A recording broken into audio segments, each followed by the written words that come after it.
Okay, today we're gonna be cooking a pork shoulder Boston butt roast, boneless as they call it. This one here is just almost shy of 6 pounds. And retailer is from Sebring, Florida. It's a product of the USA. It was wrapped by Publix in their meat market. You see here, we have our grill climbing. I'm using an electric smoker today. It's got wood pellet chips. These will fuel it.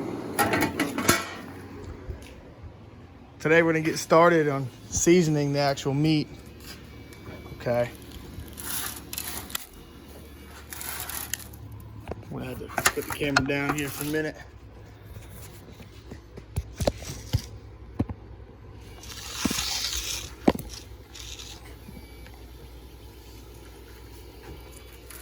What you want to do is you want to break open, actually expose your meat. Make sure you have clean wash hands.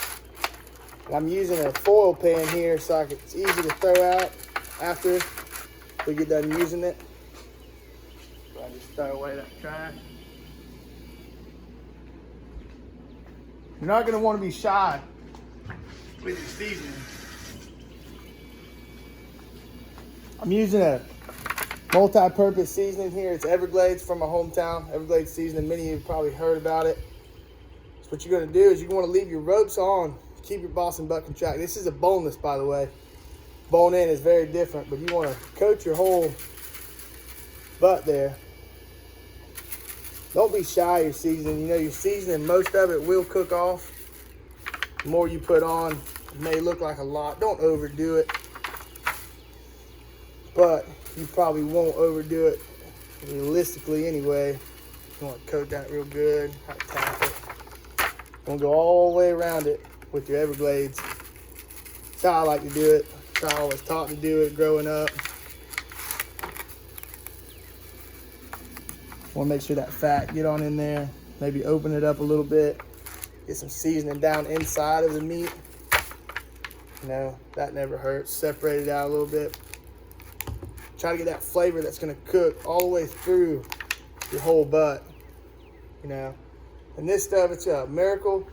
Let me wash my hands 1 second.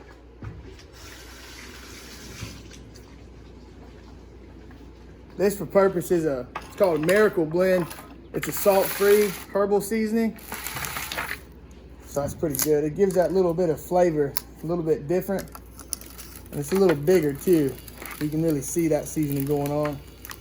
Like I said, you want to separate it out and kind of get that seasoning down inside the meat where it cooks all the way through. Don't be scared to go all the way around it, pat it.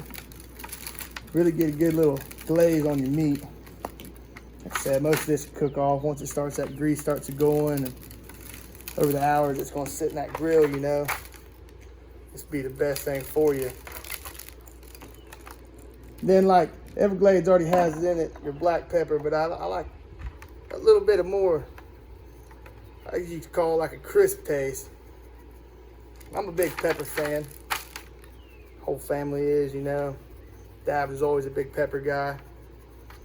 Really want to get that in there.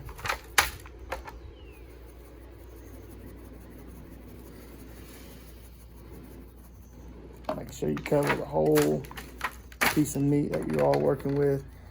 Make sure you get that on that fat. That'll crystallize up on that fat, you know, and make a real nice glaze.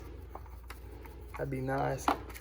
And then this, for this final, this is more of a rub. It says chicken and rib, but it's got that rib, that pork. Always use it on them. They're pretty good. Don't be scared to put that rub on there. Nice coat of it. All right, get it on there, yeah. Flip it over. Man, you just can't really go wrong with this stuff. It's more like a multi-seasoning rub, I believe. It don't have real strong taste, but it has great flavor. Nothing overpowering that's gonna kill your meat, you know.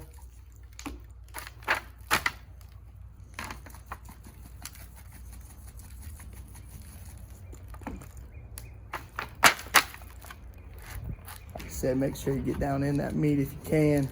Kind of separate it out where them strings are holding it together. Get down deep inside there where that flavor and moisture cook all the way through. And you really can't beat that there. So you get all the way around there.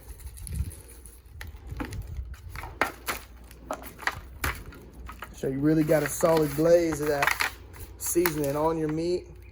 If you have to go back and kind of open up, you see these veins, and you open that meat up a little bit and get inside of there. Make sure you put a nice glaze all through there so that meat will have that crisp on it. A little extra flavor when you go to bite into it when it's all said and done. I like to stamp mine all through that extra seasoning that you kind of pour it out and pour it all over it. Kind of dab it around, get it all nice and glazed up.